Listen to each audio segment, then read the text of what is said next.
I stood in the doorway of what used to be my guest bedroom, watching my husband Marcus pack the last of his belongings into cardboard boxes, while his pregnant girlfriend Sophia sat on my antique rocking chair, rubbing her belly with the smugness of someone who believed she'd won the ultimate prize.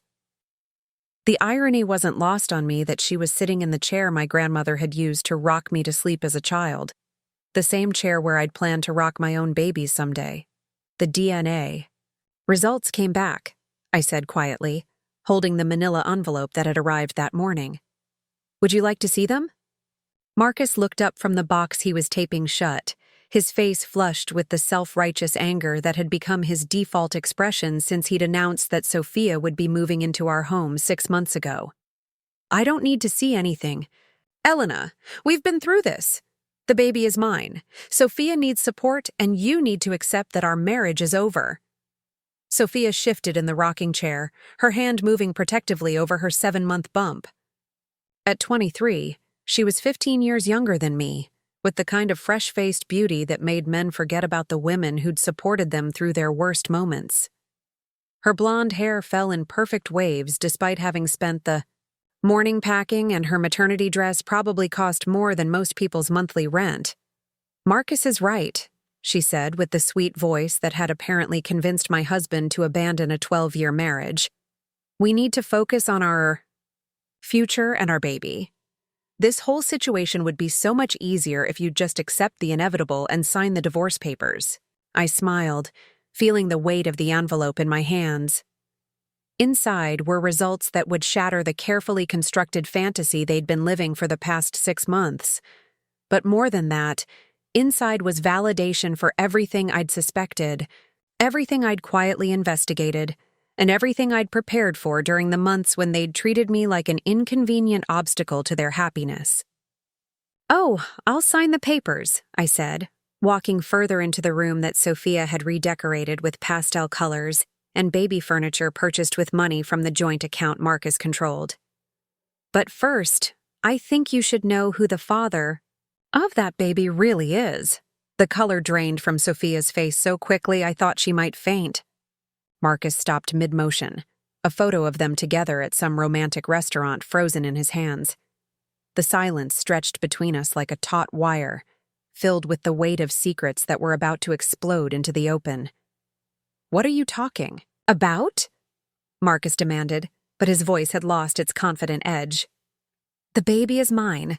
Sophia and I have been together for 8 months.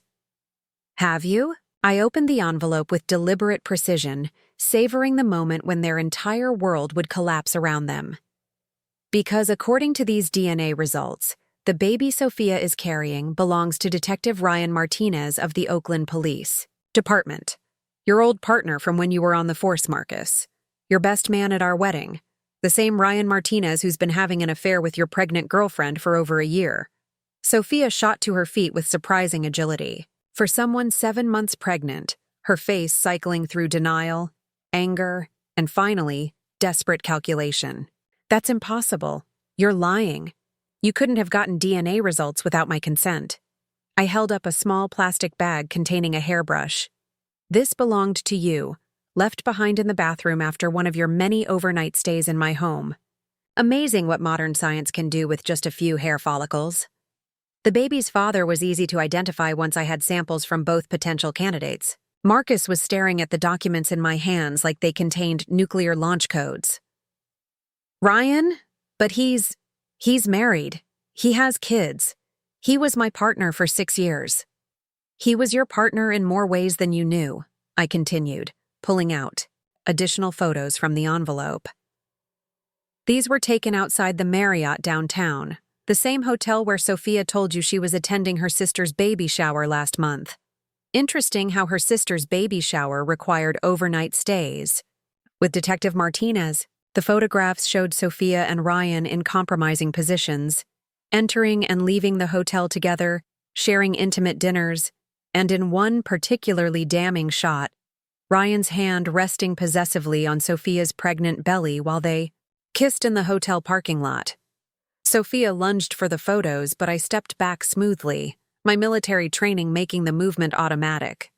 I wouldn't recommend trying to destroy evidence, Sophia. I have copies of everything." "Evidence of what?" Marcus asked, though I could see understanding beginning to dawn in his eyes. The same analytical mind that had made him a good detective was finally starting to process the implications of what he was seeing. "Evidence of the con," I said simply. "Evidence that your pregnant girlfriend isn't the victim of an unexpected pregnancy who needed rescue from a difficult situation. She's a professional who's been running this same scam for years, targeting married men in law enforcement and military service. Ryan was her primary partner, and you were the mark." The room seemed to shrink around us as the full scope of their deception became clear. Marcus sank onto the edge of the bed we'd shared for 12 years, his face gray with shock and humiliation. Sophia remained standing, but her earlier confidence had evaporated, replaced by the trapped expression of someone whose carefully laid plans had just been exposed. "But why?" Marcus whispered, looking between Sophia and the photographs. "Why me? Why us?" I walked to the window that overlooked our backyard, where I'd spent countless hours planning a garden that would never be planted, dreaming of children who would never run across that grass.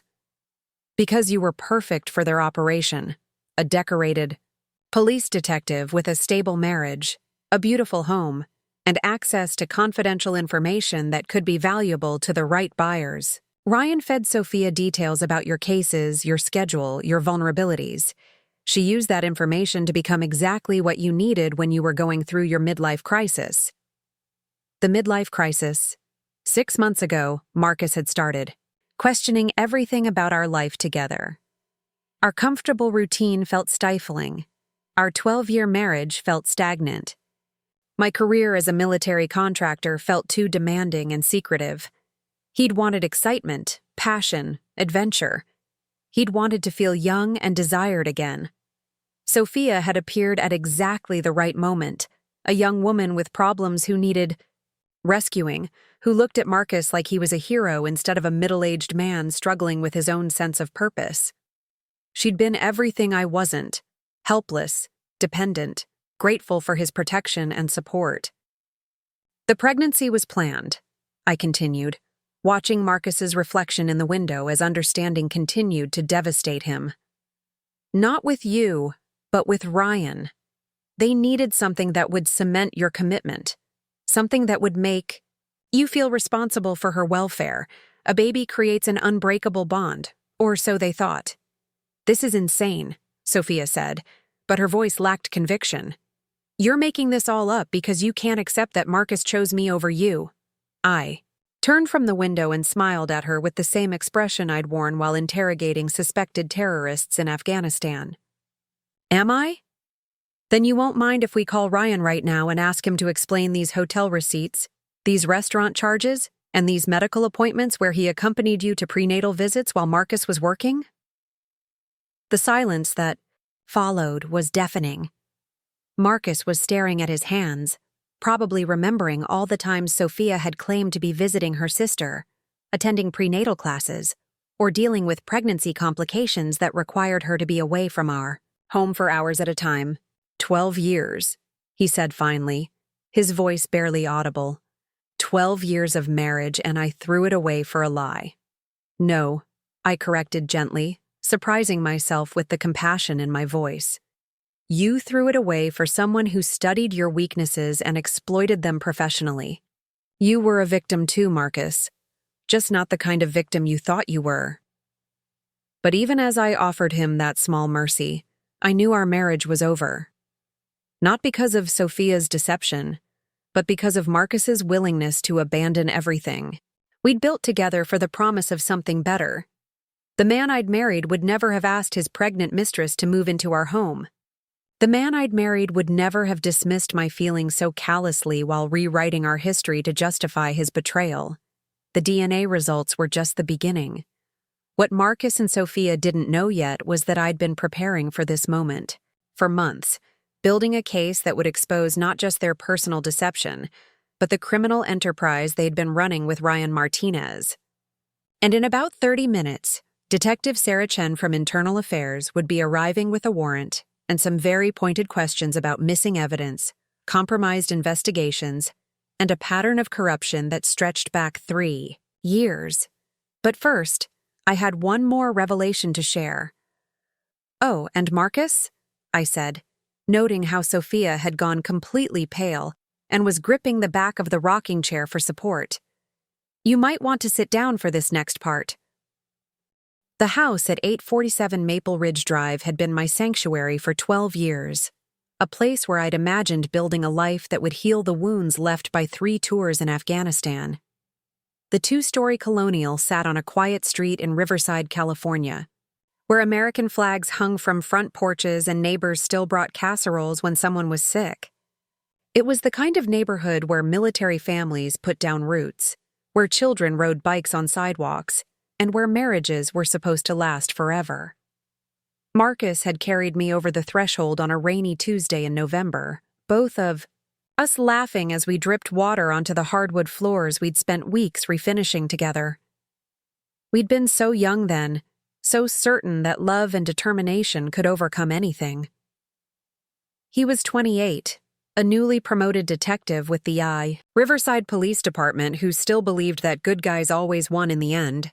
I was 26, recently discharged from the Army with a chest full of medals and a head full of nightmares that I was determined to leave behind. The living room still held traces of our early happiness. Wedding photos on the mantel showed us dancing at our reception, Marcus's eyes bright with adoration as he spun me around the dance floor. Vacation pictures documented our attempts to build a normal life together. Camping trips to Yosemite, weekend getaways to San Francisco, quiet evenings at home where Marcus would read case files while I worked on my laptop, both of us content in each other's presence. But those happy memories felt like evidence from a crime scene now, preserved behind glass while the real story played out in ugly reality. The house had become a stage for betrayal, its rooms transformed into settings for a deception I'd been too trusting to recognize until it was almost too late. 6 months ago, Marcus had started working late more often, claiming that budget cuts had increased everyone's caseload. He'd come home exhausted and distracted, picking at the dinners I'd prepared and offering vague responses when I asked about his day. Our conversations, once filled with easy intimacy and shared dreams, became stilted exchanges about schedules and household maintenance. I'd attributed the change to stress. Police work was demanding, and Marcus had always been someone who internalized pressure rather than sharing it. My own work as a private military contractor kept me traveling frequently, providing cybersecurity consulting to defense companies across the country. I thought we were simply going through a rough patch that successful couples navigate together with patience and understanding. The first time Marcus mentioned Sophia Martinez, she was just another name in his stories about work. A young dispatcher who'd been having a difficult time since her divorce, someone the department was trying to support through a challenging transition. Marcus spoke about her with the same professional compassion he'd always shown for victims and witnesses who needed extra care. "Sophia's having a rough week," he'd say over dinner, usually after particularly long days at the station. "Her ex-husband is being difficult about custody arrangements, and she's struggling to make ends meet on a dispatcher's salary. Some of the guys have been trying to help her out with overtime shifts and ride-alongs for extra pay."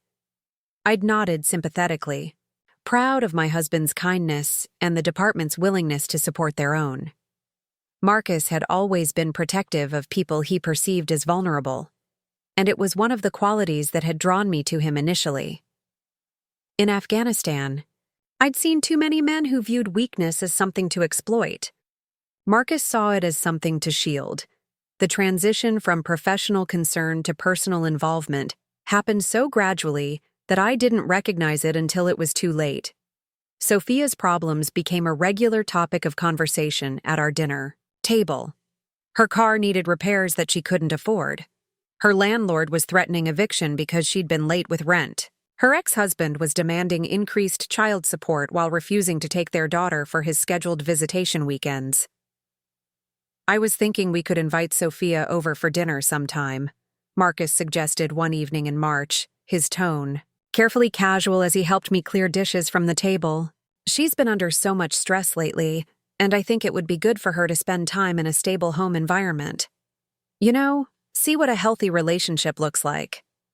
I agreed immediately, touched by his desire to help someone who was struggling and eager to meet the woman who'd been occupying so much of his thoughts. I spent hours planning the perfect dinner party, selecting recipes that would showcase my cooking skills while creating a warm, welcoming atmosphere. I wanted Sophia to feel supported and valued, to understand that she had allies in her corner. Sophia arrived on a Saturday evening in late March, wearing a simple blue dress that emphasized her youth and vulnerability. She was smaller than I'd expected, with delicate features and expressive brown eyes that seemed to hold traces of old pain.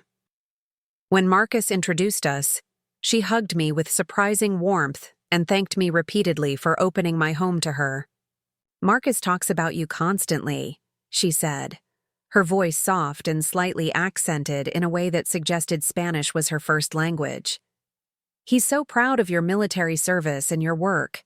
I feel honored to meet such a strong, accomplished woman." The compliment should have pleased me, but something in her delivery felt rehearsed, as if she'd practiced the words to achieve maximum impact. Still, I pushed the feeling aside, attributing my suspicion to years of military training that had taught me to question everyone's motives. Dinner went smoothly, with Sophia proving to be an engaging conversationalist who asked thoughtful questions about my experiences overseas and listened attentively to my stories about transitioning to civilian life.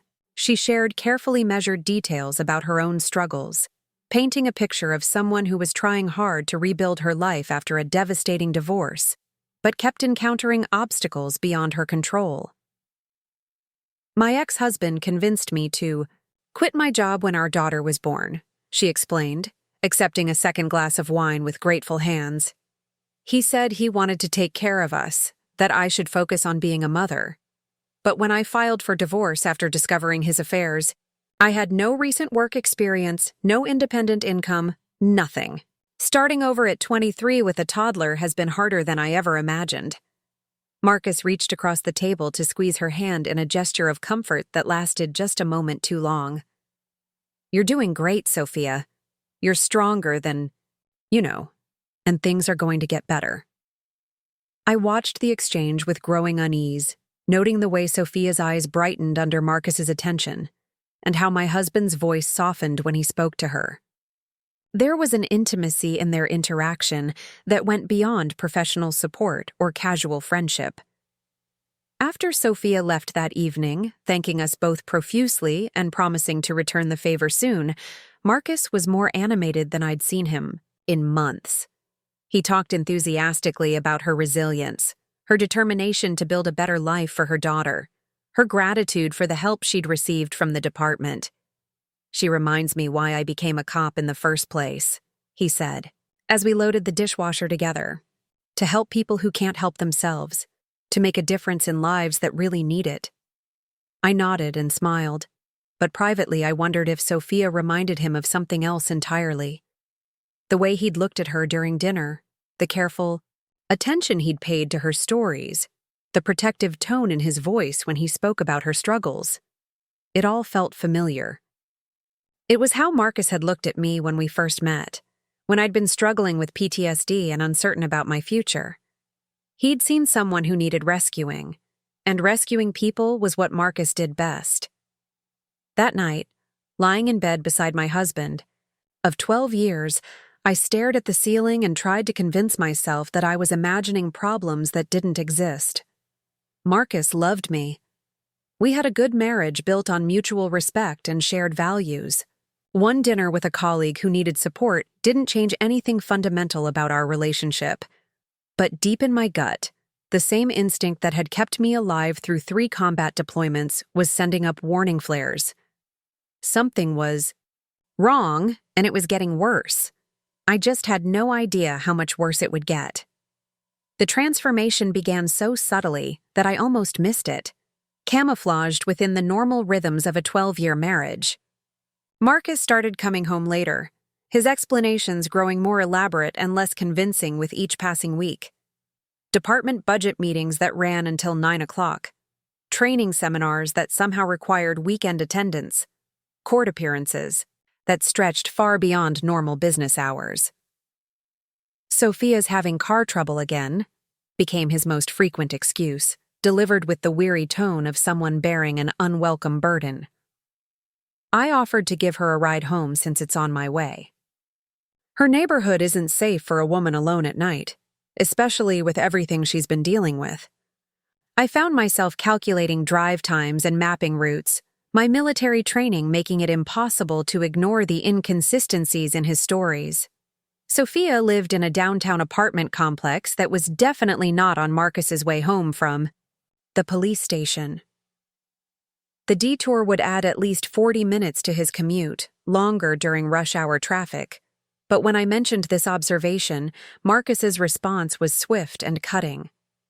"Since when do you monitor my every movement?" he asked, his voice carrying an edge I'd rarely heard directed at me. "I'm trying to help someone who's struggling, Elena. I thought you'd understand that better than anyone, considering how many people helped you when you were transitioning out of the military." The comparison stung because it contained just enough truth to make me question my own instincts.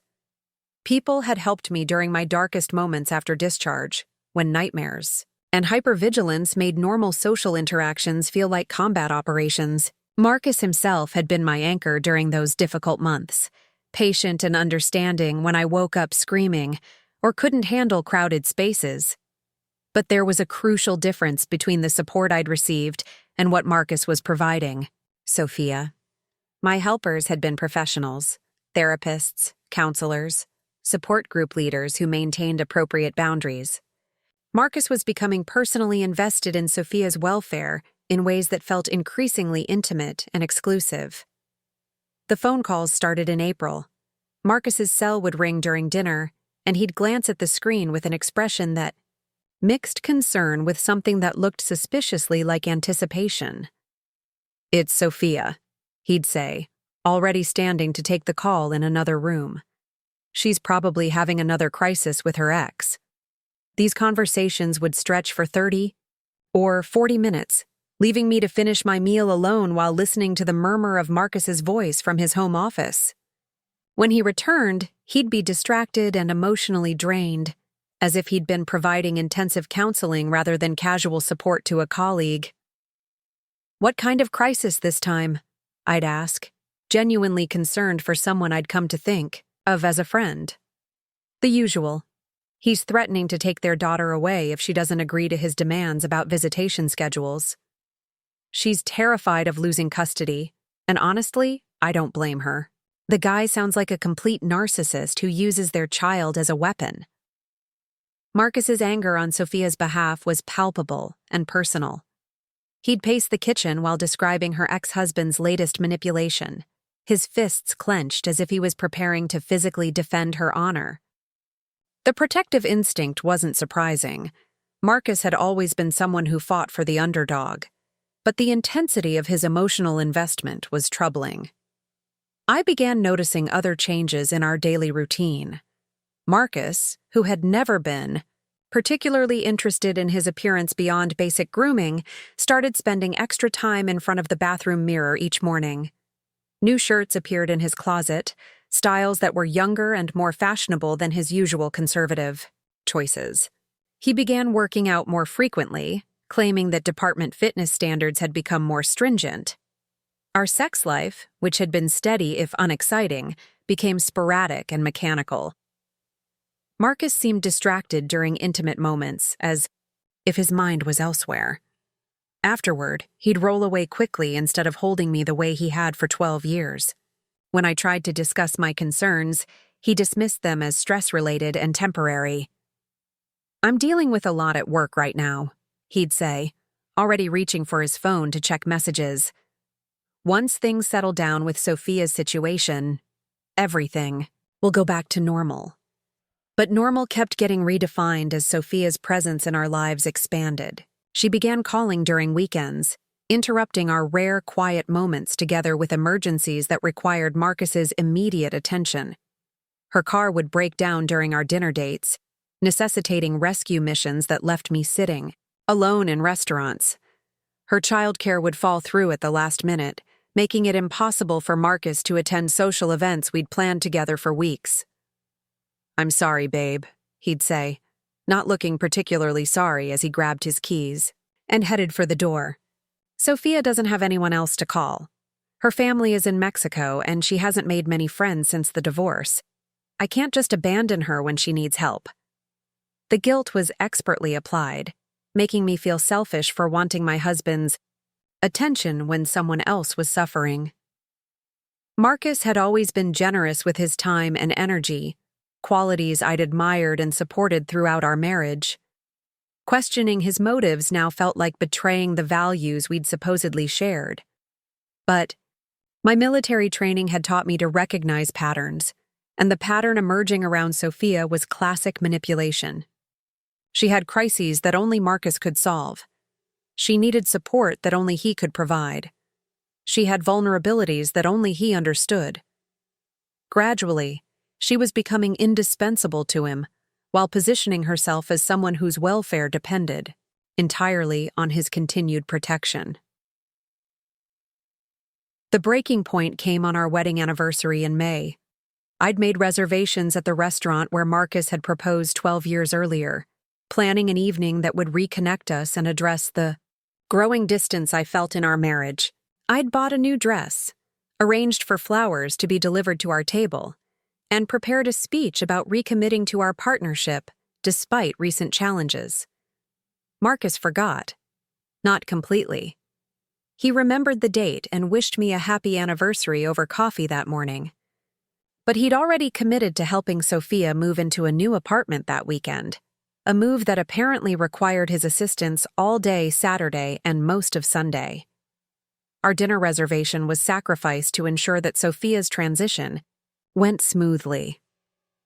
"This apartment is really important for her custody case," Marcus explained as he loaded his truck with moving supplies.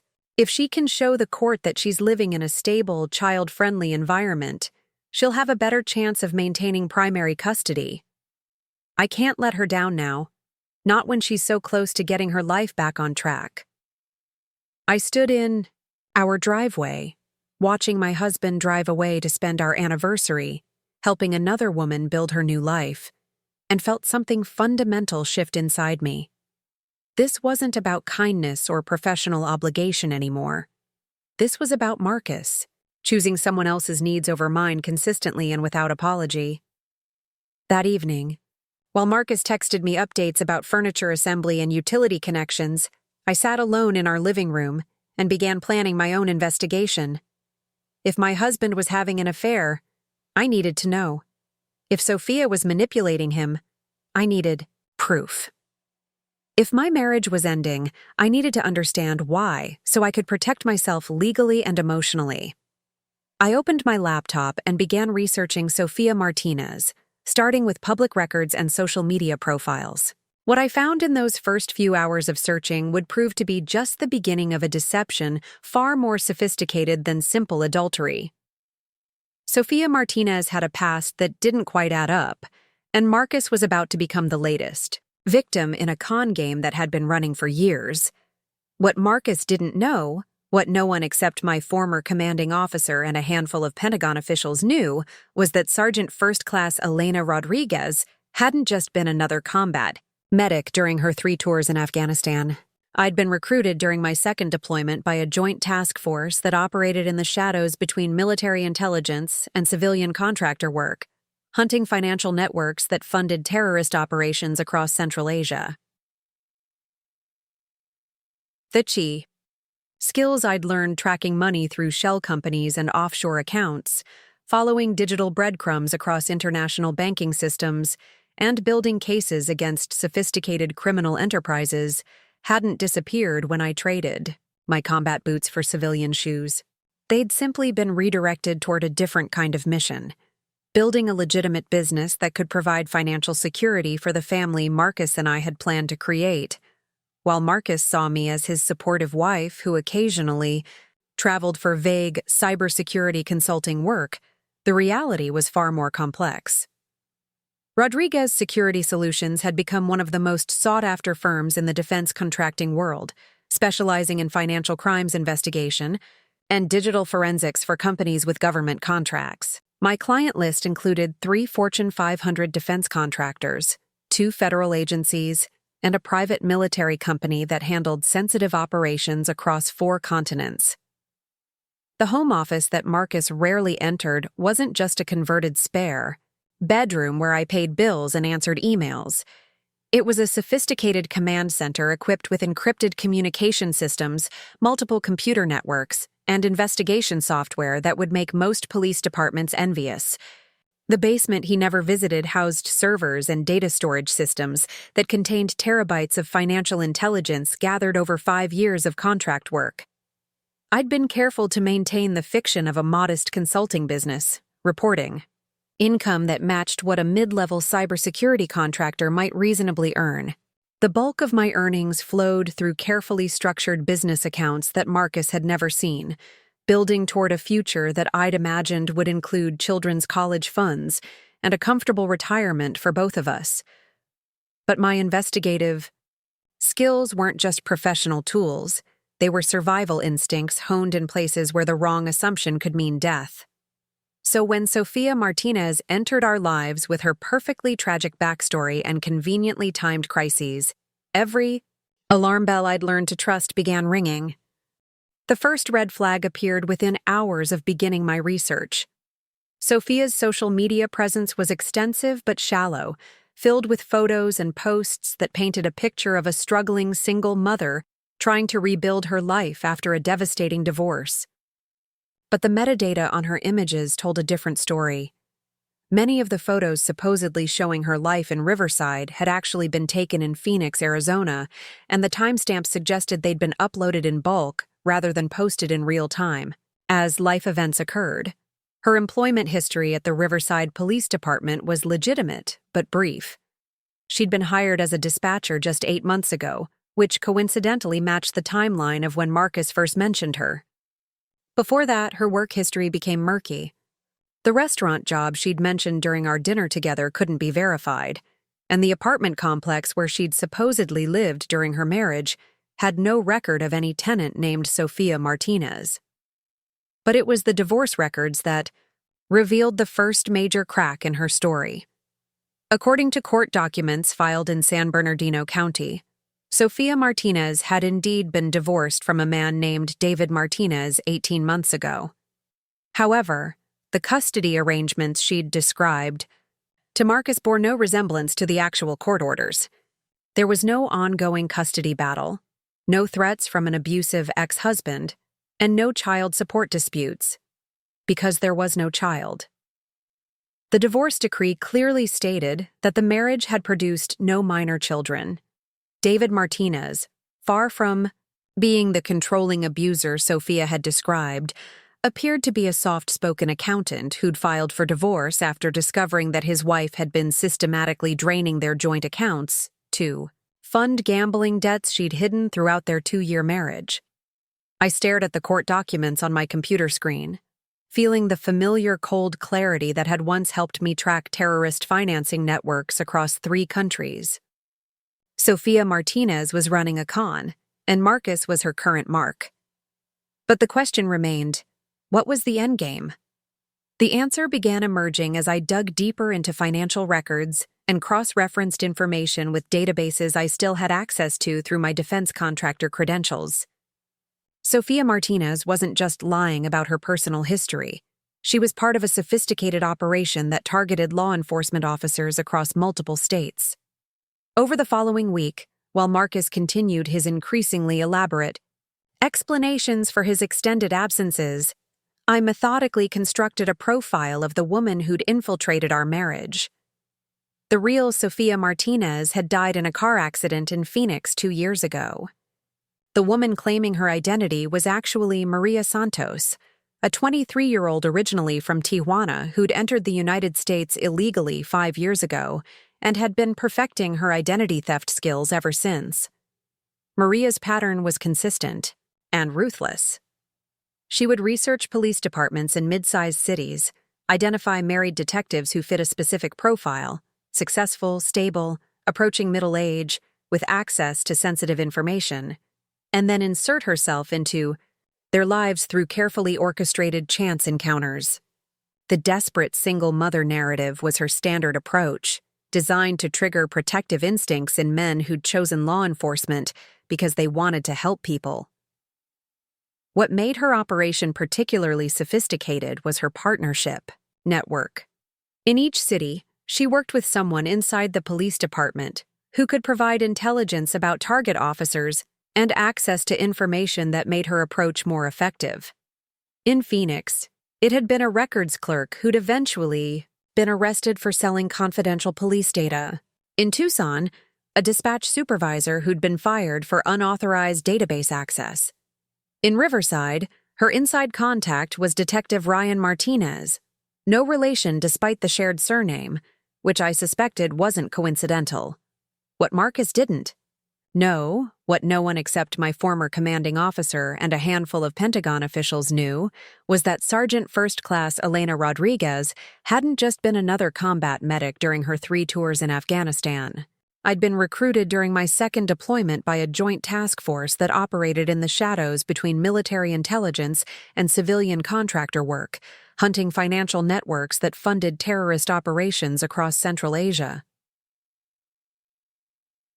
Thetai, skills I'd learned tracking money through shell companies and offshore accounts, following digital breadcrumbs across international banking systems, and building cases against sophisticated criminal enterprises, hadn't disappeared when I traded my combat boots for civilian shoes.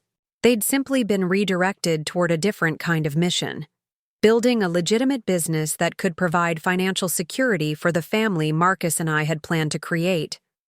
While Marcus saw me as his supportive wife, who occasionally traveled for vague cybersecurity consulting work, the reality was far more complex. Rodriguez Security Solutions had become one of the most sought-after firms in the defense contracting world, specializing in financial crimes investigation and digital forensics for companies with government contracts. My client list included 3 Fortune 500 defense contractors, 2 federal agencies, and a private military company that handled sensitive operations across 4 continents. The home office that Marcus rarely entered wasn't just a converted spare bedroom where I paid bills and answered emails. It was a sophisticated command center equipped with encrypted communication systems, multiple computer networks, and investigation software that would make most police departments envious.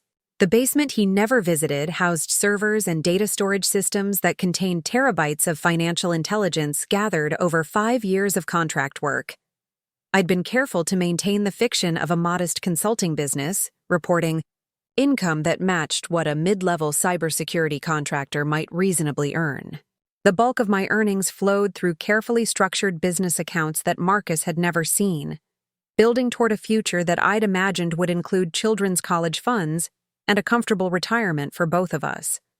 But my investigative skills weren't just professional tools. They were survival instincts honed in places where the wrong assumption could mean death. So when Sophia Martinez entered our lives with her perfectly tragic backstory and conveniently timed crises, every alarm bell I'd learned to trust began ringing. The first red flag appeared within hours of beginning my research.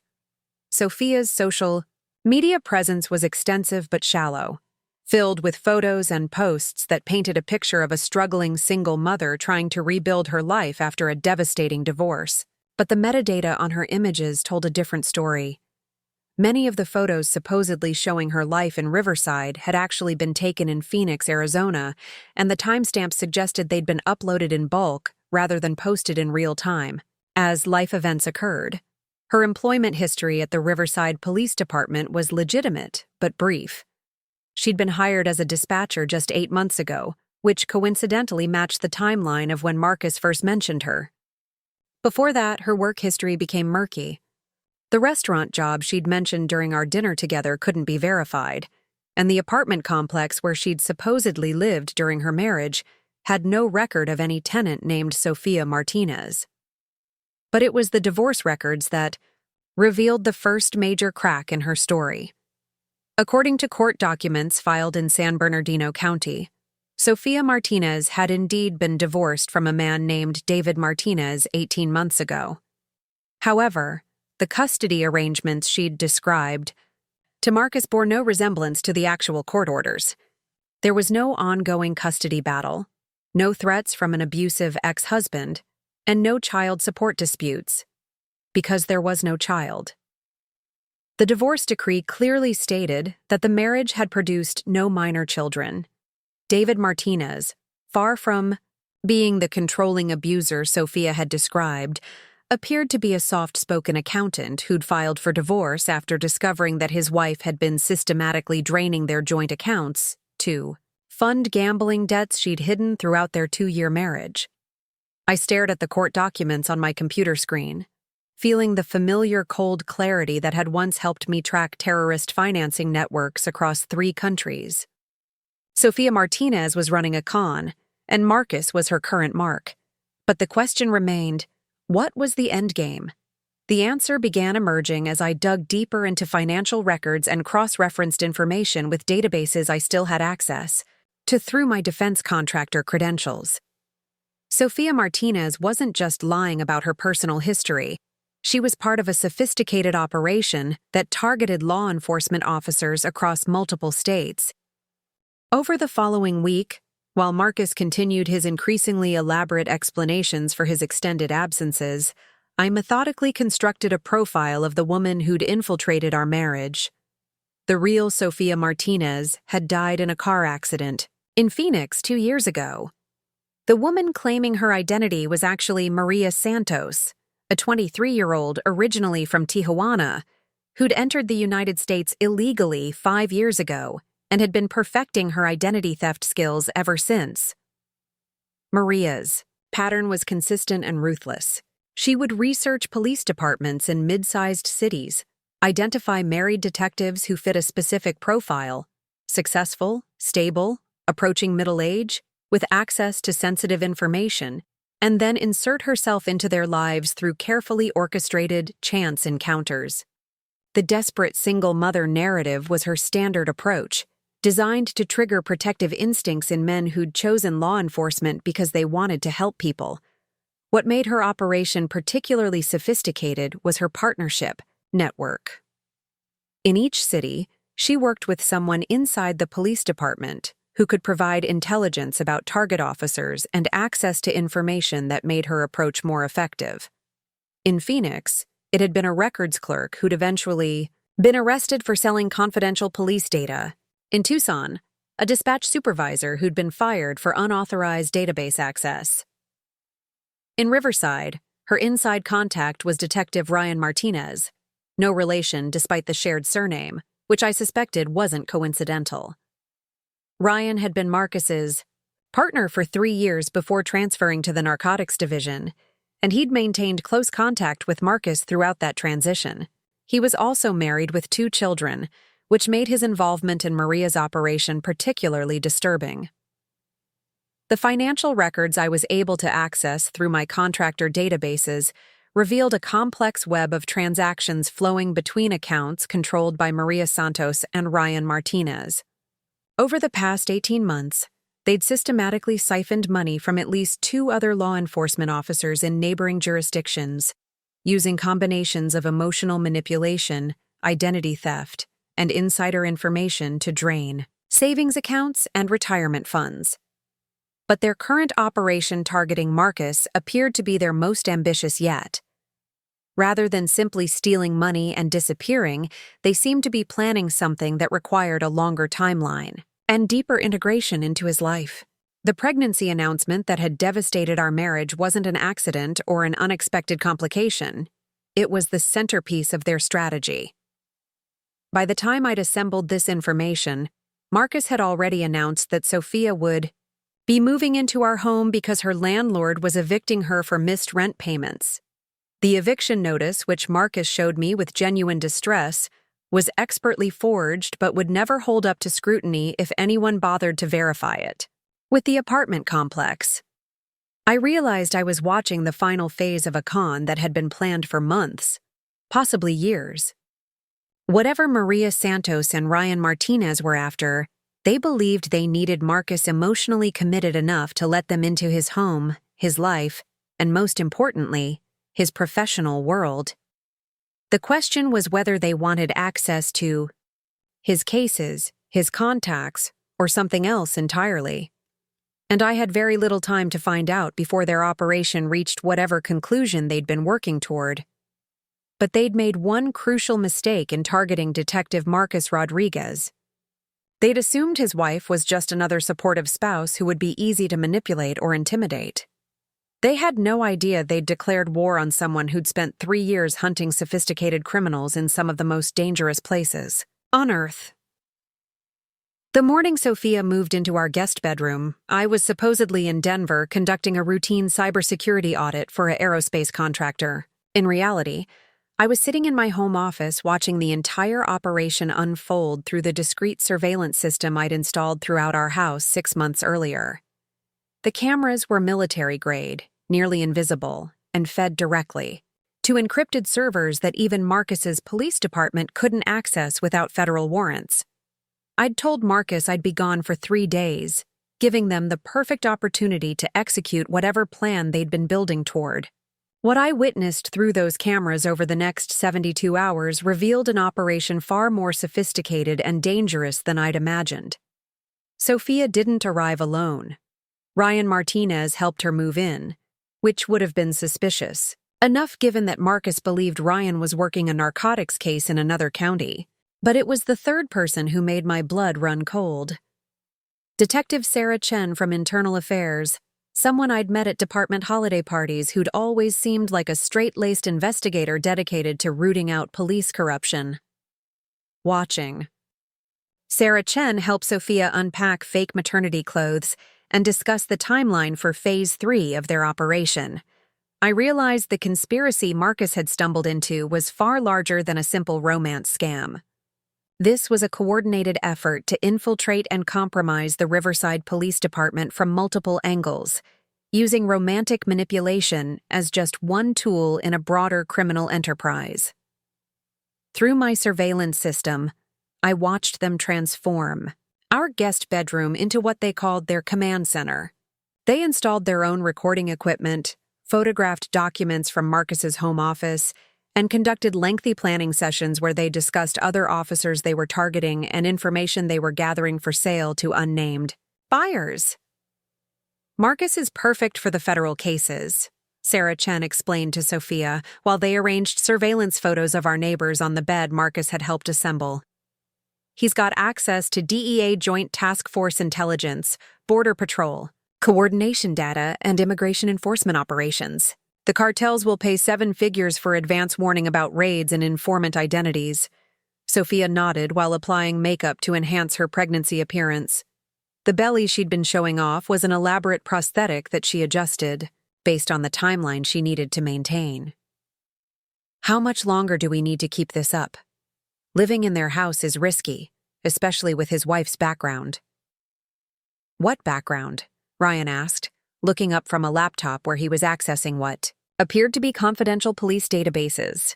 She's just a military contractor who does cybersecurity consulting. Marcus talks about her like she's some kind of computer technician who travels too much. Sarah Chen's expression was more thoughtful. I ran a background check when they first got married. Elena Rodriguez has some interesting gaps in her service record. Sections that are classified above my clearance level, which doesn't happen for regular combat medics. There might be more to her than Marcus realizes. Even if there is, Sophia said, perfecting the vulnerable expression she used to manipulate Marcus. She's been out of the game for 5 years. And Marcus doesn't tell her anything about his cases. He's too protective of his fragile wife to involve her in police business. I had to admire her acting skills even as I planned her destruction. The helpless pregnant woman persona was flawlessly executed, complete with carefully timed emotional breakdowns and medical emergencies that always required Marcus's immediate attention. But watching her drop the facade when she thought no one was observing revealed a cold, calculating intelligence that made her far more dangerous than I'd initially assumed. Over the 3 days of surveillance, I documented their entire operation. They were selling information to at least 3 different criminal organizations: a drug cartel operating along the Mexican border, a human trafficking network that needed advance warning about immigration raids, and what appeared to be a domestic terrorism group planning attacks on federal facilities. The scope was staggering. They'd been operating for over 2 years, compromising investigations that had cost lives and allowed dangerous criminals to escape justice. The money they were making was enormous.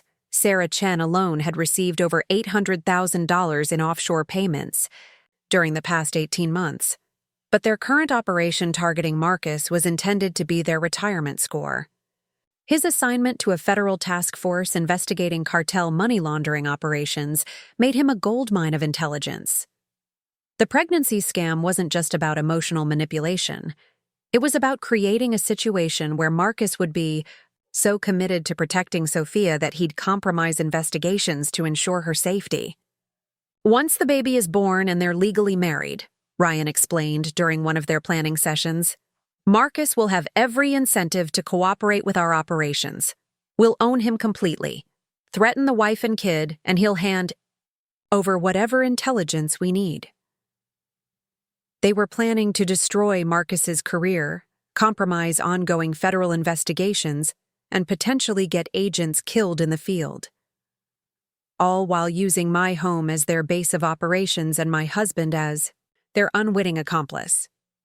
What made their plan particularly insidious was how thoroughly they'd researched Marcus's psychological profile. They knew about his protective instincts, his guilt over not being able to have children with me, his midlife crisis about whether his career had meaningful impact. Sophia's pregnancy had been designed to give him a sense of purpose and legacy, while making him feel like a hero rescuing someone who desperately needed his protection. They'd even planned for potential complications. If Marcus became suspicious, they had evidence prepared to frame him for corruption, making it impossible for him to expose their operation without destroying himself. If I became a problem, they'd already researched ways to discredit me or, if necessary, eliminate me entirely. The wife is the biggest wild card, Sarah Chen noted during one conversation. If she gets suspicious and starts digging, she could uncover connections we can't afford to have exposed. She won't, Sophia replied confidently. I've been working on her for months. She trusts me completely, and she's so focused on trying to save her marriage that she's not looking at the bigger picture. Besides, Marcus has been systematically isolating her from his work life. She has no idea what cases he's working on or what information he has access to. They were wrong on multiple counts, but their confidence in their assessment of me was actually advantageous. As long as they underestimated my capabilities and access to resources, I could continue gathering evidence without alerting them to the danger they were in. By the end of my supposed business trip, I had hundreds of hours of video surveillance, complete documentation of their financial crimes, evidence of their conspiracy to sell federal intelligence, and a clear understanding of their timeline for destroying Marcus's career and potentially his life. I also had something they couldn't have anticipated: a direct, secure line to Special Agent Jennifer Walsh at the FBI's Public Corruption Unit, someone I'd worked with during my military contractor days who specialized in exactly this type of conspiracy. But before I contacted federal authorities, I needed to understand one more crucial element of their operation. During my surveillance, I'd noticed references to the Phoenix Connection and cleanup protocols that suggested this wasn't their first time eliminating loose ends. I spent the flight home researching their previous operations, and what I discovered made me realize that Marcus wasn't just being set up for financial fraud or career destruction. Based on the pattern from their previous victims, he was being positioned as a fall guy for crimes that would result in either a life sentence in federal prison or something much worse. The other law enforcement officers they'd targeted hadn't just lost money or careers. They'd died in suspicious accidents after the cons were complete, their deaths eliminating witnesses who could expose the broader conspiracy. Marcus was walking into a trap that would end with his death, and he had no idea his pregnant girlfriend was actually his executioner. The systematic destruction of my marriage hadn't begun with Sophia's arrival. It had started 18 months earlier, when Marcus began subtly rewriting the history of our relationship. What I'd initially attributed to normal marital evolution was actually psychological conditioning designed to make me complicit in my own isolation and eventual elimination. It started with small corrections to shared memories. Marcus would gently contradict my recollections of conversations we'd had or events we'd experienced together, always with the loving tone of someone helping a confused partner remember things correctly. Our romantic dinner at the restaurant where he'd proposed became, "That place you dragged me to even though I said the food was overpriced." The vacation we'd taken to celebrate his promotion became, "That trip where you complained about everything and made me feel guilty for enjoying myself." Each revision was so minor that challenging it would have seemed petty, but the cumulative effect was devastating. I began questioning my own memory, wondering if I'd been selectively remembering only the positive aspects of our relationship while ignoring legitimate problems Marcus had been trying to address. The confident woman who'd survived 3 combat deployments started second-guessing herself about conversations that had happened days earlier. "You've been so distant lately," became Marcus's constant refrain, delivered with the concerned tone of a devoted husband worried about his wife's mental health. "Ever since you came back from that last contract in Iraq, you've been different. More paranoid, more isolated. I think you might be dealing with some delayed PTSD that we should address." The gaslighting was expertly applied. Marcus knew about my history with combat stress and the therapy I'd undergone during my transition to civilian life. By suggesting that my growing concerns about our marriage were actually symptoms of psychological instability, he made it impossible for me to voice my suspicions without appearing to validate his diagnosis. My work schedule became another weapon in his campaign to redefine our relationship. The travel required for my defense contracting work, which had never been an issue during our first 10 years of marriage, suddenly became evidence of my inability to prioritize our relationship. Marcus began keeping detailed records of my absences, presenting them as proof that I'd abandoned our marriage long before he'd sought companionship elsewhere. "You've been gone 14 days out of the last month," he'd say, showing me calendars where he'd marked my travel days in red ink. "I understand that your work is important, Elena, but marriage requires presence. I can't be expected to maintain an emotional connection with someone who's never here." The accusations were devastating because they contained just enough truth to be believable. My work did require significant travel, and the classified nature of many of my contracts meant I couldn't share details about what I was doing or when I'd return. But what Marcus was framing as neglect was actually the foundation of the financial security I was building for our future together. Social isolation came next. Marcus began declining invitations to events with mutual friends, claiming that my work stress was making me difficult to be around in social situations. He'd suggest that I stay home and rest while he attended police department gatherings alone, gradually separating me from the community connections that might have provided perspective on his changing behavior. Elena's been under a lot of pressure. Lately, I overheard him telling our neighbor at a backyard barbecue I wasn't invited to. Her work involves some pretty intense stuff, and she's been struggling to decompartmentalize when she comes home. I think it's better if she takes some time to focus on her mental health before we throw her into social situations that might be overwhelming. Our friends, most of whom were connected to law enforcement and understood the challenges of high-stress careers, accepted Marcus's explanations without question. They sent thoughtful text messages asking how I was doing and suggesting lunch dates when I felt ready to reconnect, never realizing that Marcus was monitoring my phone and discouraging me from maintaining those relationships. The financial manipulation was more subtle but equally damaging.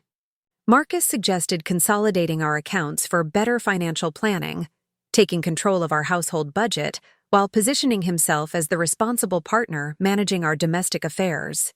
He presented detailed spreadsheets showing how my irregular contractor income was making it difficult to plan for long-term goals like buying a larger house or starting a family. "Your income is so unpredictable," he'd explain while reviewing monthly expenses. "One month you're making great money, the next you're traveling on someone else's dime but not earning anything. I think it would be better if I handled the day-to-day finances so you can focus on the big picture strategy of building your consulting business."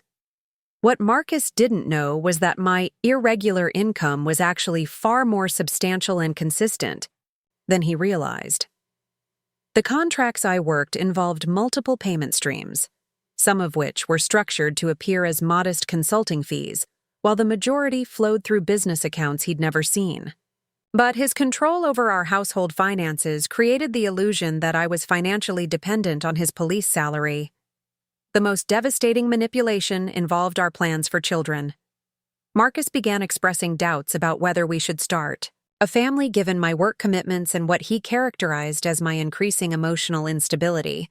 He'd bring up articles about the challenges of military families and the impact of parental PTSD on child development, always with the loving concern of someone worried about bringing children into a potentially harmful environment. "I want kids, more than anything," he'd say during conversations that left me feeling broken and inadequate. "But I need to know that our children would have a stable, present mother who could prioritize their needs over career demands.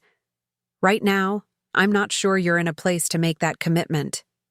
The cruelty was breathtaking because it targeted my deepest insecurities about whether my military service had damaged my ability to be a good partner and mother.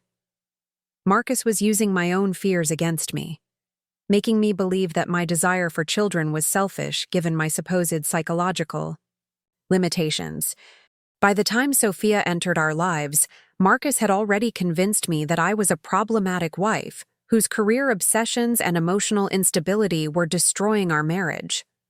Her arrival wasn't just competition, it was validation of everything. Marcus had been telling me about my inadequacies as a partner. Sophia represented everything I'd been trained to believe I wasn't. Emotionally available, domestically focused, grateful for male protection, and untainted by the psychological scars of military service. When Marcus began spending increasing amounts of time helping her, I felt guilty for resenting his kindness towards someone who embodied the kind of woman he deserved. "Sophia appreciates the stability that our marriage could provide," Marcus explained, when I questioned why she was becoming such a central figure in our lives. "She's been through trauma, but she's working hard to heal and build something positive.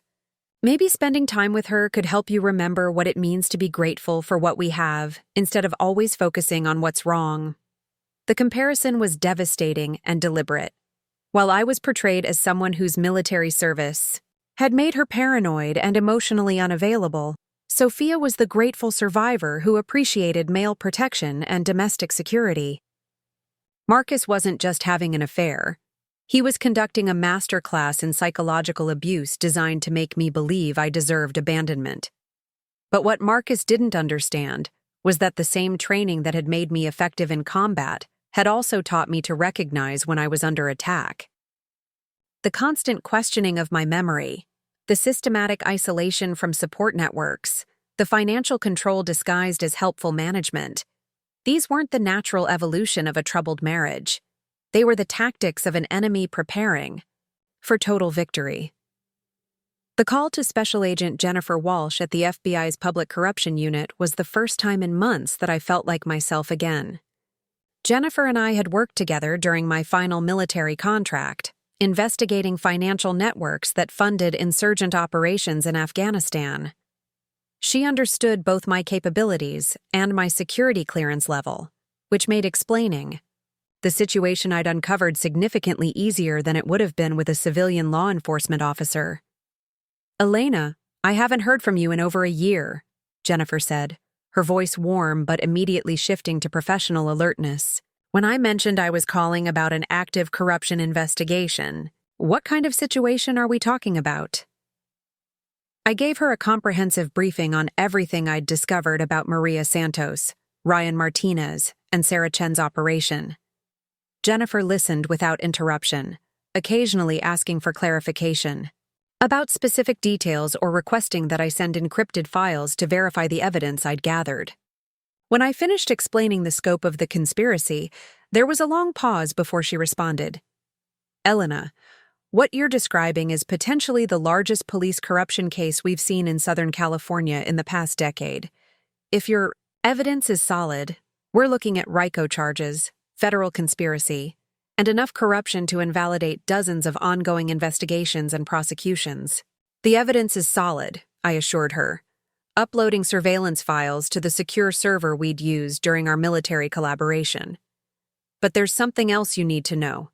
Based on their pattern from previous operations, I believe they're planning to eliminate Marcus once they've extracted all the intelligence they need. Their previous victims didn't just lose money. They died in suspicious accidents after the cons were complete. Jennifer's response was immediate and decisive. We're opening an emergency investigation as of right now. I'll have a task force assembled within 6 hours, and we'll coordinate with local authorities who aren't compromised. But Elena, I need you to maintain your current cover until we can move operationally. If they suspect you know anything, they might accelerate their timeline. The challenge was maintaining the facade of a confused, emotionally unstable wife, while simultaneously gathering the additional evidence Jennifer needed for federal charges. My supposed business trip to Denver provided perfect cover for coordination meetings with the FBI task force, but I had to be extremely careful not to alter my behavior in ways that might alert the conspirators. I returned home from my business trip to find Marcus in full protective mode around Sophia, who had apparently experienced several pregnancy complications during my absence. According to Marcus, she'd had concerning symptoms that required emergency medical attention, creating a crisis that deepened his emotional commitment to her welfare. The doctor said it could be early labor, Marcus explained, his face gray with stress as he described rushing Sophia to the hospital at 2 a.m. She was terrified, Elena, completely alone and scared that she might lose the baby. I couldn't just abandon her in that situation. Through my surveillance system, I knew the medical emergency had been entirely fabricated. Sophia had spent the evening practicing her distressed pregnant woman routine, while Ryan Martinez researched which hospital emergency rooms would be most likely to admit someone with fake symptoms without conducting extensive testing. But Marcus's genuine emotional distress was heartbreaking to witness. His protective instincts had been so thoroughly manipulated that he was experiencing real trauma over manufactured crises. The man I'd been married to for 12 years was being systematically destroyed by people who viewed his compassion as an exploitable weakness. She's been asking about you, Marcus continued, his tone carefully neutral. She feels terrible that her presence in our home is causing tension in our marriage. Sophia suggested that maybe you and she should have a private conversation to clear the air. The suggestion sent alarm bells ringing through my military-trained awareness of threats. A private conversation with Maria Santos while she was living in my home, with access to my personal spaces and belongings, represented an unacceptable security risk. But refusing the meeting would contradict the persona Marcus expected from his supposedly guilty and emotionally unstable wife. Of course, I said, forcing a smile that felt like breaking glass. I think that's a wonderful idea. Maybe we can finally address whatever misunderstandings have been creating problems. The key meeting was scheduled for the following afternoon, when Marcus would be at work and unable to intervene if the conversation became confrontational. I spent the morning preparing my home office's recording systems and ensuring that any evidence of my real investigation was secured beyond their ability to discover or destroy it. Sophia arrived at our agreed-upon time wearing a flowing maternity dress that emphasized her supposed vulnerability, her hand resting protectively on her fake belly as she settled into the living room where we'd first met 6 months earlier. Her performance was flawless, the perfect combination of grateful humility and nervous determination that would appeal to any woman's better instincts. Elena, I want you to know how much I appreciate everything you and Marcus have done for me, she began, her voice soft and slightly trembling. I know my presence here has been difficult for your marriage, and that's the last thing I ever wanted to cause. I nodded sympathetically while mentally cataloging every detail of her appearance and behavior for the FBI report I'd be filing that evening. These situations are complicated, Sophia. I'm sure we can work through any misunderstandings.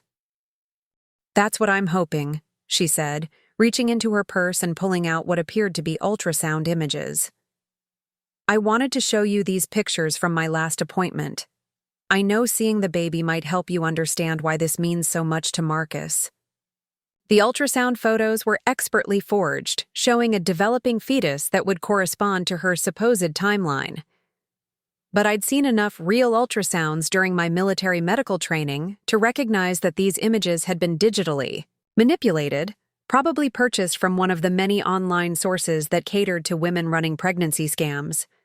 She's beautiful, I said, accepting the photos with appropriate reverence. Marcus must be so excited about becoming a father. Sophia's smile was radiant and completely artificial. He is. He talks about the future constantly, about how he wants to be the kind of father who's present and supportive.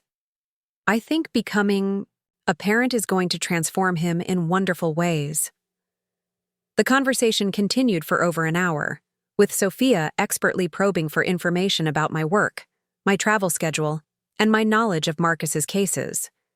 She was particularly interested in my upcoming contracts and whether any of them would require extended absences that might interfere with her delivery date. I'm planning to take some time off when the baby arrives, I lied smoothly. Marcus will need support during such an important transition, and I want to be available to help however I can. Sophia's relief was visible, probably because my supposed availability would interfere with whatever elimination plan they'd developed. If I was present and alert during the critical period when they planned to complete their operation, it would complicate their ability to disappear Marcus quietly. That's so generous of you, she said, standing to leave with apparent difficulty. I hope you know how much it means to me that we can work together to support Marcus during this time. After she left, I immediately uploaded the recording to the FBI's secure server and sent Jennifer a detailed report of everything Sophia had revealed through her questions and reactions. The meeting had confirmed several crucial elements of the federal case while providing additional evidence of the conspiracy's scope and timeline, but it had also revealed something more troubling. Sophia's questions about my travel schedule and her visible concern about my planned availability suggested that their operation was entering its final phase. Whatever they were planning for Marcus, they needed me absent or eliminated before they could execute it. I had very little time left to save my husband's life while preserving the federal investigation that would bring his would-be killers to justice. The breaking point arrived on a rain-soaked Thursday evening in late October, exactly 8 months after Sophia had first entered our lives. Marcus came home from work with an expression I'd never seen before, a mixture of excitement, terror, and something that looked like relief. He found me in the kitchen preparing dinner, the same domestic routine we'd maintained for 12 years, and delivered the news that would shatter any remaining illusions about our marriage. Sophia's in labor, he announced, his voice carrying the breathless urgency of someone who'd been running. Her water broke during her shift at dispatch, and Ryan drove her to Riverside General. The doctors say the baby is coming early, but everything looks normal. I need to get to the hospital. I turned from the stove where I'd been preparing his favorite meal, pot roast with vegetables, the same dinner I'd cooked on the night he'd proposed 12 years earlier. The symbolism wasn't lost on me as I watched him grab his keys and check his phone for messages from the woman who was supposedly carrying his child. Of course you need to be there, I said, my voice steady despite the knowledge that everything he'd just told me was a lie. Through my surveillance network, I knew that Sophia was currently at a safe house 30 miles away, preparing for the final phase of their operation with Ryan Martinez and Sarah Chen. The supposed emergency labor was cover for something much more sinister. Marcus paused at the door, his hand on the handle, and turned back to look at me with an expression that might have been guilt or pity. Elena, I know this is difficult for you. I know you wanted children, and seeing me become a father with someone else must be painful. But I need you to understand that this baby is innocent in all of this. Whatever problems you and I have, they're not the child's fault. The manipulation was breathtaking in its cruelty. Even as he abandoned our marriage for a criminal conspiracy, Marcus was positioning himself as the noble protector of an innocent child, while painting me as someone whose jealousy might pose a threat to a newborn. He'd rewritten our entire relationship to justify his betrayal while making me the villain in the story he'd tell himself and others. I understand, I replied, moving closer to him with the submissive posture I'd been practicing for months. I want you to be there for your child, Marcus. Despite everything that's happened between us, you deserve to experience this moment. Relief flooded his features as he realized I wasn't going to create a scene or demand explanations he couldn't provide. Thank you. I know this can't be easy for you, but it means everything to me that you're being supportive. I'll call you with updates once I know more about the delivery. He kissed my forehead with the gentle affection of someone saying goodbye to a burden he was finally ready to abandon, then hurried out into the rain toward what he believed was the hospital where his future was waiting to be born. I watched through the kitchen window as his taillights disappeared into the darkness, then immediately activated the emergency protocol I'd established with the FBI task force. The secure phone Jennifer Walsh had given me rang twice before she answered. Elena, what's the situation? They've activated the final phase, I reported, already moving toward my home office where I'd prepared for this moment. Marcus just left for what he thinks is the hospital, but they're actually luring him to a secondary location. Based on their previous patterns, this is when they eliminate loose ends. Our surveillance teams have been tracking all 3 subjects, Jennifer confirmed. Ryan Martinez and Sarah Chen are currently at the Riverside Industrial Complex on Magnolia Avenue. That's where we believe they're planning to stage Marcus's accident. Our tactical teams are moving into position now. I pulled up the tracking software that had been monitoring Marcus's vehicle since I'd installed GPS devices on both our cars months earlier. Instead of heading toward Riverside General Hospital, he was driving toward the industrial district where dozens of warehouses and manufacturing facilities created perfect locations for disposing of inconvenient witnesses. Jennifer, I need to be there when you take them down, I said, already gathering the evidence files and recording equipment that would be crucial for prosecuting the case. Marcus is going to need someone he trusts to explain what really happened, and he's not going to believe it coming from federal agents. Absolutely not, Jennifer replied immediately. You're a civilian now, Elena. This is an active law enforcement operation with multiple armed suspects.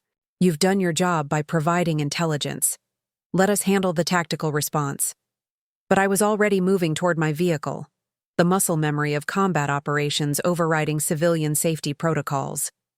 Those people have been living in my house, manipulating my husband, and planning to destroy everything I've built over the past 12 years. I'm not sitting at home while you clean up the mess they made of my life. Jennifer's sigh carried clearly through the encrypted connection. If you're coming, you follow federal protocols and stay behind our perimeter. This isn't Afghanistan, and you're not operating under military authority. One wrong move and you compromise the entire operation. The drive to the industrial complex gave me time to prepare for what would likely be the most difficult conversation of my marriage. Marcus would have to confront the reality that the woman he'd planned to spend his life with was a criminal who'd been planning his murder. He'd have to accept that his affair hadn't been a romantic awakening, but a carefully orchestrated con designed to exploit his psychological vulnerabilities. More devastating still, he'd have to acknowledge that the wife he'd systematically undermined and emotionally abused had been the one who'd saved his life. The industrial complex was a maze of warehouses and storage facilities that provided excellent cover for federal surveillance teams but also created multiple opportunities for suspects to escape or destroy evidence. As I arrived at the FBI command post, I could see tactical units positioning themselves around a large warehouse where heat signatures indicated 4 people were present. Marcus is inside with the 3 subjects, Jennifer briefed me as I joined, her behind an armored vehicle. They've led him to believe that Sophia is in labor and needs emergency medical assistance. We have audio surveillance indicating they're preparing to stage an industrial accident that would explain his death. Through the high-powered binoculars Jennifer handed me, I could see into the warehouse through windows that hadn't been covered. Marcus stood near what appeared to be heavy machinery, his body language showing confusion and growing alarm as he realized the situation wasn't what he'd been told to expect. Sophia was there, but she wasn't in labor. Instead, she was dressed in regular clothes and appeared to be arguing with Ryan Martinez about something related to their timeline. Sarah Chen was positioned near what looked like industrial equipment that could easily cause fatal accidents if properly manipulated. They're having second thoughts, I observed, watching the body language of the conspirators. Something's gone wrong with their plan. Jennifer's radio crackled with reports from surveillance teams positioned around the warehouse. Command, we have eyes on all subjects. The target appears to be resisting whatever narrative they're trying to establish. Subjects are becoming agitated. Through the binoculars, I watched Marcus backing away from the group, his police training finally overriding the emotional manipulation he'd been subjected to for months. Whatever story they'd used to lure him to the warehouse, he was beginning to recognize that he'd walked into a trap. "Move in now," Jennifer ordered into her radio, before they realize their operation is compromised. The synchronized breach of the warehouse happened with the precision of a military operation, federal agents flowing through multiple entrances while tactical teams secured the perimeter. But as the first agents entered the building, I realized that our months of careful planning might not be enough to save Marcus from the consequences of trusting the wrong people. Because Sophia had just pulled a gun, and she was pointing it directly at my husband's chest. The warehouse erupted into chaos as federal agents flooded through the entrances, their tactical lights cutting through the industrial gloom while shouted commands echoed off concrete walls and metal beams. I watched through the surveillance feed as Marcus stood frozen in the center of what he'd finally realized was a trap, Sophia's gun trained on his chest, while Ryan Martinez moved to flank his position. "Nobody move!" Sophia screamed, her carefully maintained pregnant victim persona completely abandoned as she revealed the cold professional underneath. "I will kill him right now if anyone takes another step." Through my earpiece, I could hear the tactical team leader coordinating positions while Jennifer maintained communication with the agents inside. But what chilled me to the bone was watching Marcus's face as 12 years of marriage and 8 months of manipulation collapsed into a single moment of terrible clarity. He wasn't just seeing Sophia's true nature for the first time. He was processing the full scope of how thoroughly he'd been played. His eyes moved from the gun pointed at his chest to Ryan Martinez, his former partner who'd betrayed their brotherhood, to Sarah Chen, who'd used her internal affairs position to facilitate the conspiracy that had destroyed his life.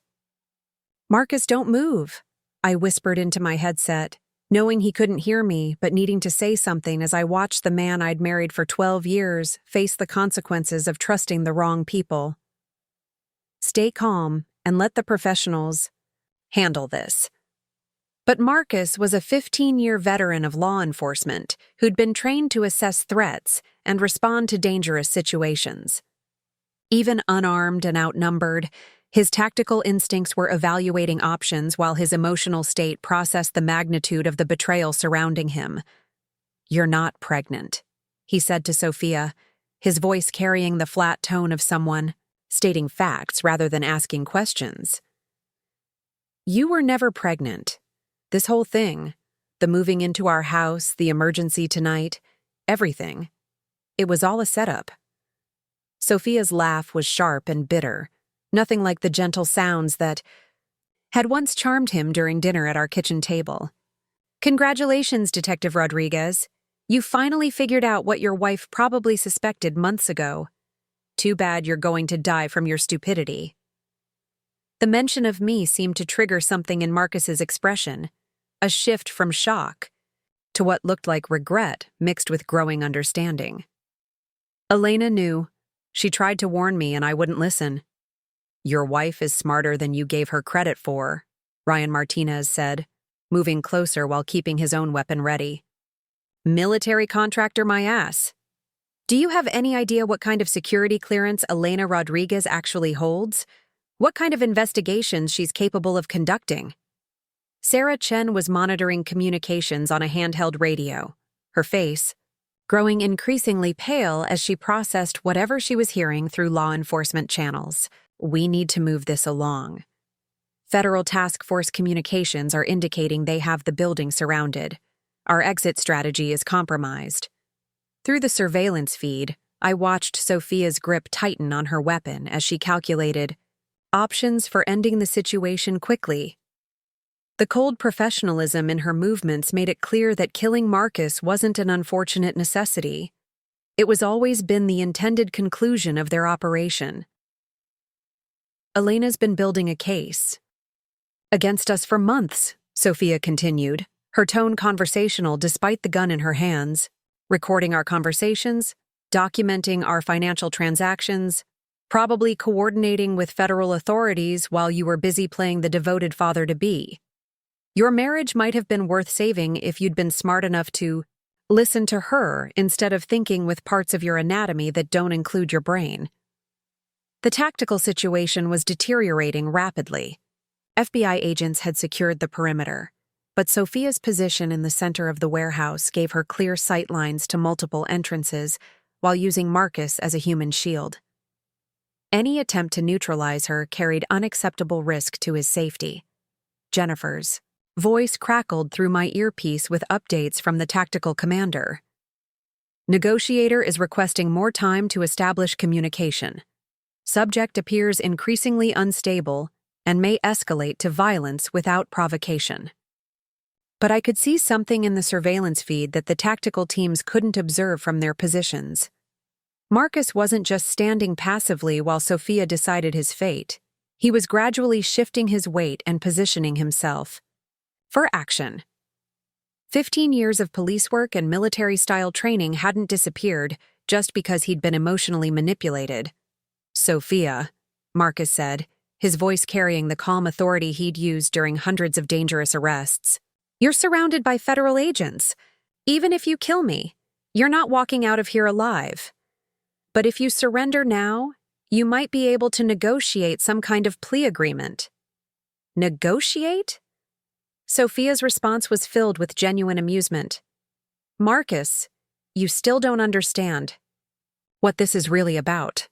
We weren't just stealing money or selling police intelligence. We were eliminating witnesses to crimes that go all the way to federal agencies. Your death isn't just about covering up our operation. It's about protecting people in Washington who can't afford to have their involvement exposed.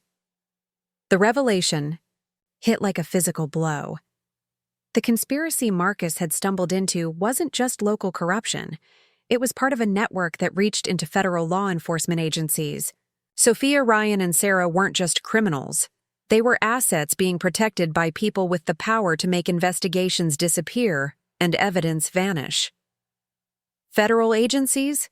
Marcus repeated, his tactical positioning continuing despite the shocking information.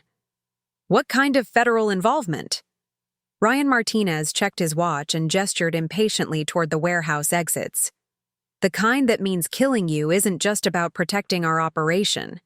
It's about national security, and there are people in very high places who will make sure we disappear safely after tonight.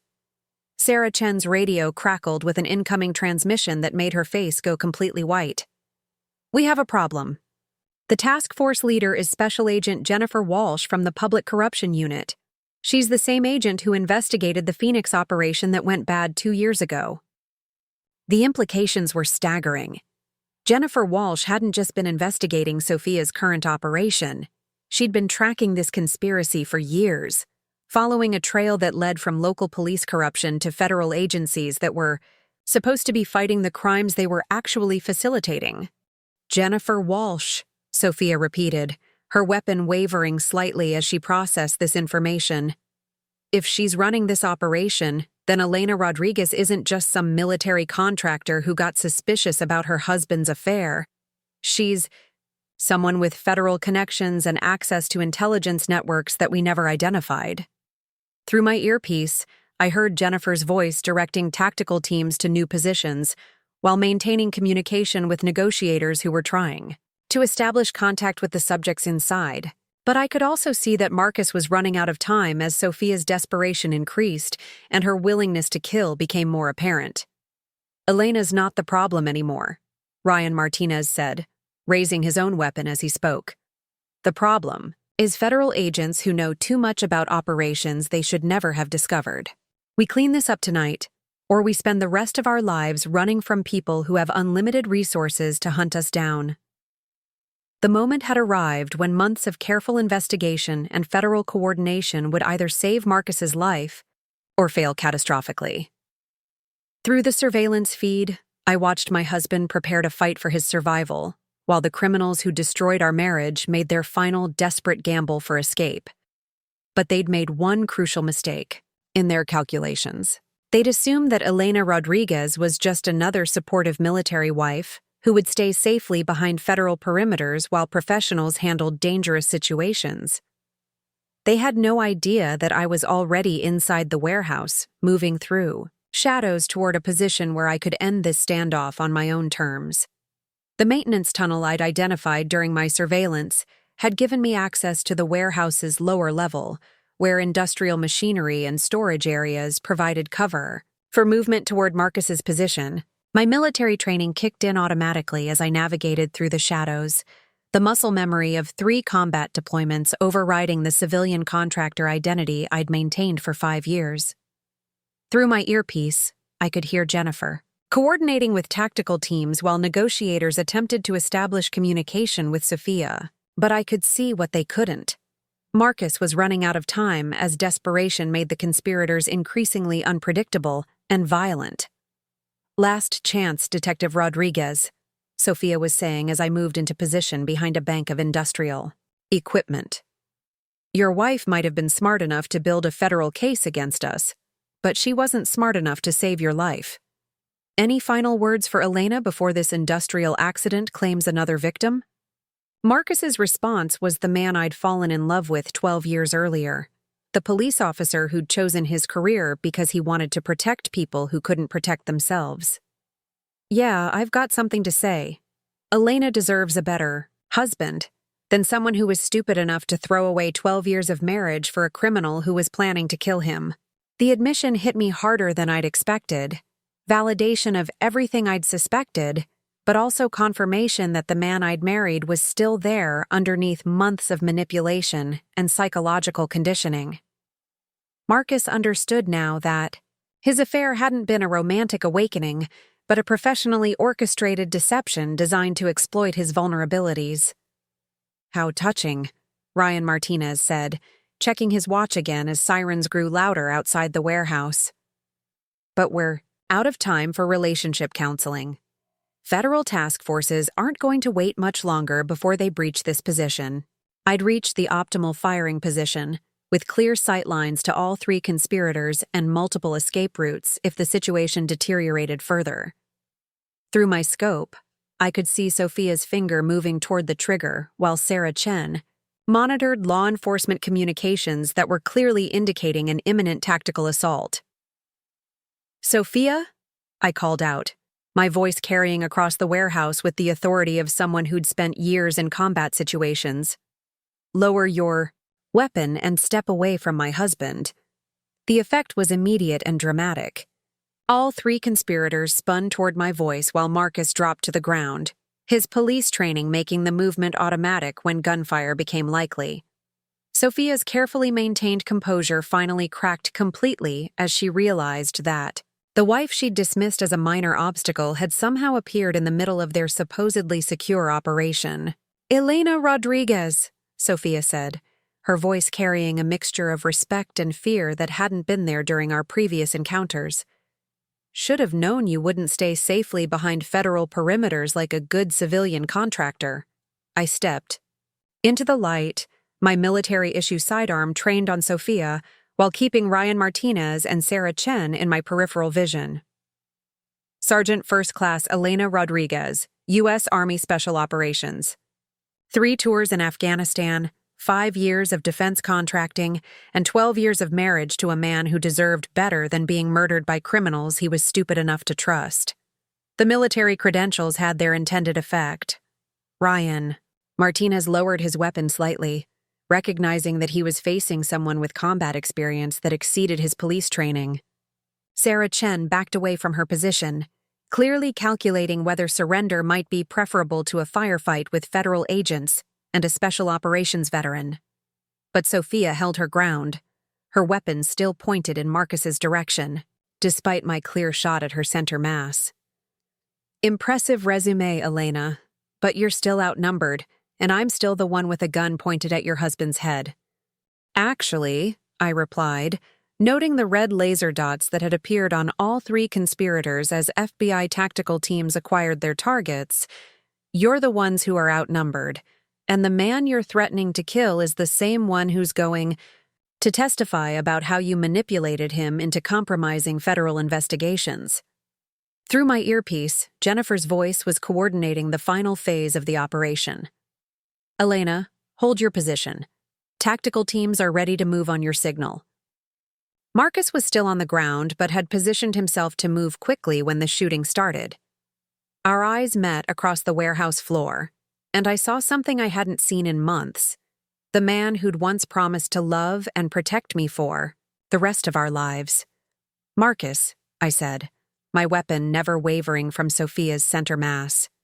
When I give the signal, roll toward the heavy machinery on your left. Federal agents will secure the area, but I need you clear of the crossfire. Elena, he replied, his voice carrying 12 years of shared understanding. I'm sorry. For everything. You deserved so much better than what I put you through. We'll talk about it later, I said, noting that Sophia's grip on her weapon was becoming increasingly unstable as she processed the hopelessness of her situation. Right now, let's focus on getting you out of this alive. The standoff lasted another 30 seconds before Sophia made her final desperate gamble. She swung her weapon toward me, probably calculating that eliminating the federal witness might still provide an escape route. But special operations training doesn't fade just because you've been working as a civilian contractor for 5 years. My shot took her center mass before she could complete her movement, while simultaneous fire from FBI tactical teams neutralized Ryan Martinez and Sarah Chen.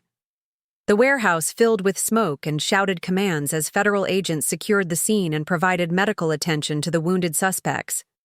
Marcus was on his feet and moving toward me before the shooting stopped, his face cycling through relief, guilt, and what looked like the beginning of understanding about who his wife really was. When he reached me, I was already safing my weapon and coordinating with Jennifer about evidence preservation and witness statements. Elena, he said, his voice breaking slightly. How long have you known? About your affair? Months. About the criminal conspiracy? Weeks. About how much danger you were in? Long enough to build a federal case that's going to send everyone involved to prison for the rest of their lives. 6 months later, I stood in the same courthouse where Marcus and I had been married 12 years earlier, but this time I was there to finalize our divorce. The federal trials had concluded with convictions that would keep Sophia Martinez, Ryan Martinez, and Sarah Chen in federal prison for decades. The broader investigation had exposed corruption reaching into federal agencies and resulted in additional arrests across 3 states.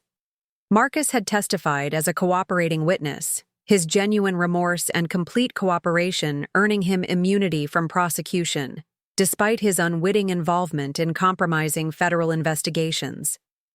He'd kept his job with the police department, but accepted a transfer to a different division where his contacts and access to sensitive information would be limited. Any regrets? He asked as we signed the final papers that would legally end our marriage. I thought about the question seriously, considering everything we'd built together and everything that had been destroyed by his willingness to abandon our partnership for the promise of something better. I regret that you didn't trust me enough to talk about whatever was missing in our marriage instead of looking for it with someone else, I said finally. But I don't regret saving your life or exposing criminals who were using you to compromise investigations that protected innocent people." Marcus nodded, accepting the judgment he'd earned through his choices. "For what it's worth, I know now that I had everything I needed. It just took almost losing my life to realize what I'd thrown away." As I walked out of the courthouse as a single woman for the first time in 12 years, I felt something I hadn't experienced since before Sophia Martinez entered our lives: complete certainty about my own worth and capabilities. The woman who'd spent months questioning her memory and sanity was gone, replaced by someone who understood that the most powerful thing you can do when people underestimate you is prove them catastrophically wrong. Rodriguez Security Solutions had expanded into one of the most successful private investigation firms on the West Coast, specializing in cases involving sophisticated fraud and federal crimes. My marriage was over, but my life was just beginning. Sometimes the house doesn't just win. Sometimes the house burns down the casino and builds something better from the ashes. If this story resonated with you and you want to hear more incredible tales of justice, revenge, and people discovering their own strength, make sure to subscribe to our channel and hit that notification bell. Tomorrow, I've got another story that will absolutely blow your mind about a woman who discovered her perfect life was built on lies, and what she did about it. Trust me, you won't want to miss it. Thanks for listening, and I'll see you in the next one.